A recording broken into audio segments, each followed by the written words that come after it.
So we all thought Georgia had a new quarterback in Jamie Newman. Well, that is certainly still true for 2020, but they also have a new quarterback as of right now, meaning today, in former five-star JT Daniels transferring from USC. Mark Rogers TV, the voice of college football. Please like, comment, share the videos on social media, and subscribe as we bring you the best in discussion, debate, and analysis of college football. One of our main contributors. We need him desperately right now to sort out this situation concerning JT Daniels going from USC to Georgia, and that's Palmer Thombs at Dawgs 247 Sports. Palmer, how you doing tonight? I'm doing well. I've been busy all day keeping up with the news of Daniels' transfer, and we kind of talked about this off air, but this came out of nowhere. And Georgia's getting a really good football player. There's a lot of questions to be answered, but one thing's for sure, and that's the caliber of football player that JT Daniels is. Exactly. So this is a kid that was eager enough to play college football that still as a 17-year-old finished up his classes early at USC, so he couldn't participate in spring drills, but he could go to practice, and he had the coaching staff feed him film, feed him information, the playbook, everything to prepare himself so that he could start at USC as a freshman. Sure, he had his ups and downs, but USC was certainly not a good football team at 5 wins in his freshman season. But now he comes into a Georgia situation, and as soon as he announced his transfer, or that he was entering the transfer portal, or that it was known, I heard all sorts of conjecture about where he was going to go. I certainly was asked by a number of people where was a good destination, and I, of course, was looking for teams that had voids at quarterback. And I didn't hear anybody mention Georgia. Palmer. Yeah, I mean, you mentioned it.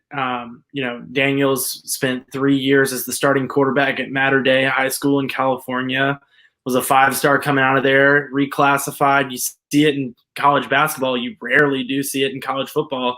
A kid deciding to skip his senior year. And so that's exactly what Daniels did. Was the number 3 quarterback in the class of 2018. And, you look at that class, the 2 guys ahead of him were Trevor Lawrence and Justin Fields.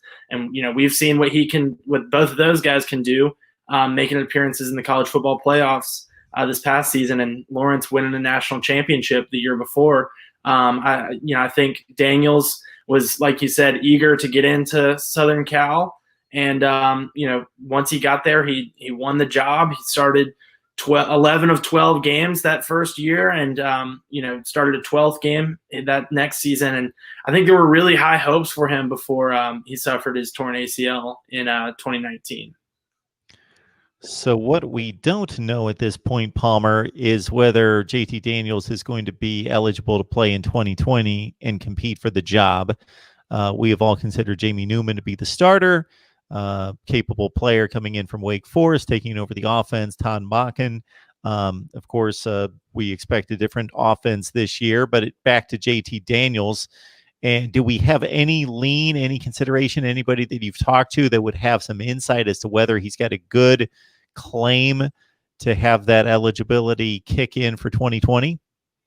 Yeah, I'm not sure what his eligibility status is. I think, you look at what the NCAA is dealing with right now and all the coronavirus pandemic issues, and, deciding how things are going to play out there. And obviously they've got bigger issues than JT Daniels' eligibility. But, I think given the fact that he played just 1 game last season, the rest of the year with the torn ACL, he does have a case in the fact that he took his redshirt year and bit the bullet at Southern Cal, could have, left Southern Cal, and entered the transfer portal then once he saw what Slovis was doing at, in Southern Cal. So, I think it's definitely a question, and it's an interesting one to look at, just because, like you mentioned earlier, it didn't really look like Georgia had a need for a quarterback. They had Jamie Newman coming in, and like you mentioned, Todd Monken coming in with the new offense. Jamie Newman was a great fit for that offense. They didn't really need another guy to come in, and but Kirby Smart, being the coach that he is, when you have the opportunity to recruit a former 5-star, and JT Daniels, you take your chance. You shoot your shot, and obviously like I said, there's some uncertainty about what his status will be for 2020. He has 3 years to play 3 years. If he does not get eligibility in 2020 and has to sit out, he'll likely have 2 to play 2 with 2021 and 2022. Could leave after the 2021 season.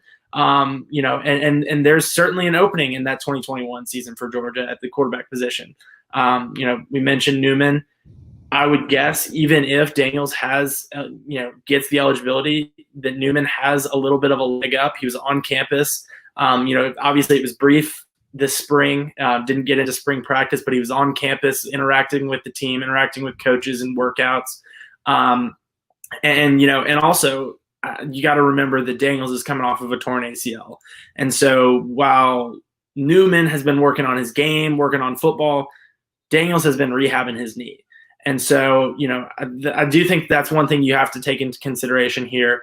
While it does look, on the surface, it does, come as a surprising move that, a former 5-star quarterback would transfer into a program that seemingly has their quarterback.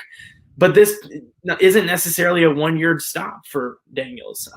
He more than likely has a really, really good shot to be the starting quarterback for Georgia in 2021. So many programs out there need one guy. They're looking for one guy that can really play, that's got top end talent, looking for like a top 5 to 10 at their position at quarterback coming out of the high school ranks. This quarterback room is ridiculous now with Carson Beck and DeJuan Mathis, Newman and Daniels, Stetson Bennett. These guys were all highly ranked coming out of high school. This is a crowded room of talented kids. Absolutely. I mean, in 2018, Georgia had 2 scholarship quarterbacks in Jake Fromm and Justin Fields. They have 5 now.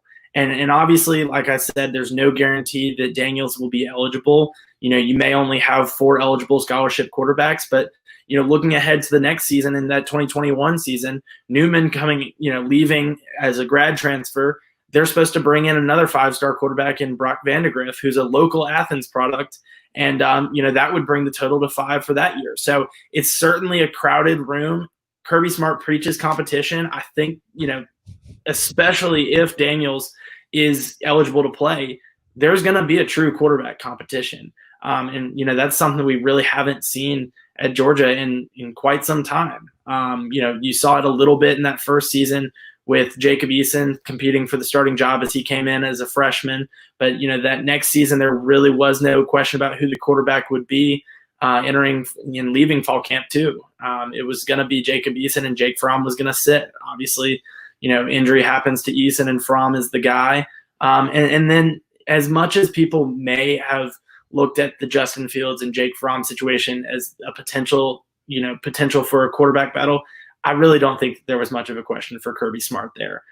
Going with the guy that led you to the national championship game, led you to an SEC championship win over one of your, longest rivals. To me, there was no question about who was going to be the guy in 2018. And so, if Daniels is eligible, there's a real chance that we are going to have a quarterback competition in 2020. And if he's not, count on it in 2021 with Brock Vandegrift coming in, Carson Beck potentially still being in Athens, DeJuan Mathis, Stetson Bennett would be a redshirt senior that year. So, no guarantee. Obviously, that's a long ways down the road, and, a lot of things can happen, especially with the world of the transfer portal that we live in. But, the potential for, the one-time transfer, leeway that these guys may have in the future. It doesn't look like that's going to, that may be put into place, sometime soon, but it doesn't look like it'll go into effect in this 2020 season. More than likely it would be the 2021-2022 season. So it doesn't look like Daniels is going to get the benefit there from the one-time transfer rule. But, it is a crowded quarterback room, as you mentioned. It's at a position like quarterback where you're one play away from losing your guy for the season, one play away from your season changing. Depth at that position is never a bad thing. Absolutely. And so at a time in which we saw JT Daniels make a decision to seemingly run away from a situation where Keaton Slovis had come in based on an injury, thrown 30 touchdowns, taken the job, and was running from competition. He lands in what, at first glance, I'm not going to survey the entire country, but appears to be the most talented quarterback room in the nation at Georgia. In terms of the number of players now with JT Daniels on board, and we'll have to await the decision on his waiver to be eligible for 2020. Good stuff, Palmer Thombs. I understand that you never know what's going to come around in regards to the news cycle, and we just didn't see this with JT Daniels. We knew he was headed somewhere, but Georgia was certainly not on any list that I saw or anything that I considered. But here he is, ready to compete for the job, maybe in 2020, maybe in 21. Yeah, definitely an interesting move, and it'll be interesting to see how this plays out. Certainly, as you mentioned, one of the most talented quarterback rooms in the country is going to be in Athens, and whether we're seeing him this coming season or further down the road, Georgia fans should be excited about this move. We appreciate it, Palmer.